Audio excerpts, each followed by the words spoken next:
How to remove media upload on Snapchat. The very first thing that you can do is you cannot do this method if you are using your Snapchat application.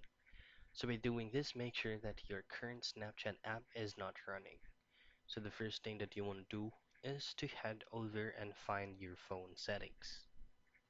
Once you're here, you can go ahead and scroll down a bit till you find the options that says apps. So tap on that.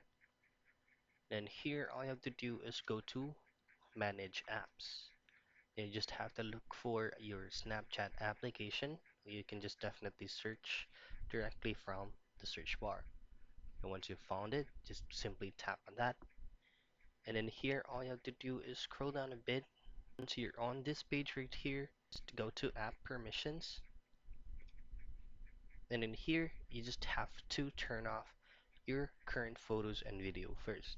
So once you have successfully turned that off, you go back and choose on clear data. In here, what you want to do is to manage space and clear cache.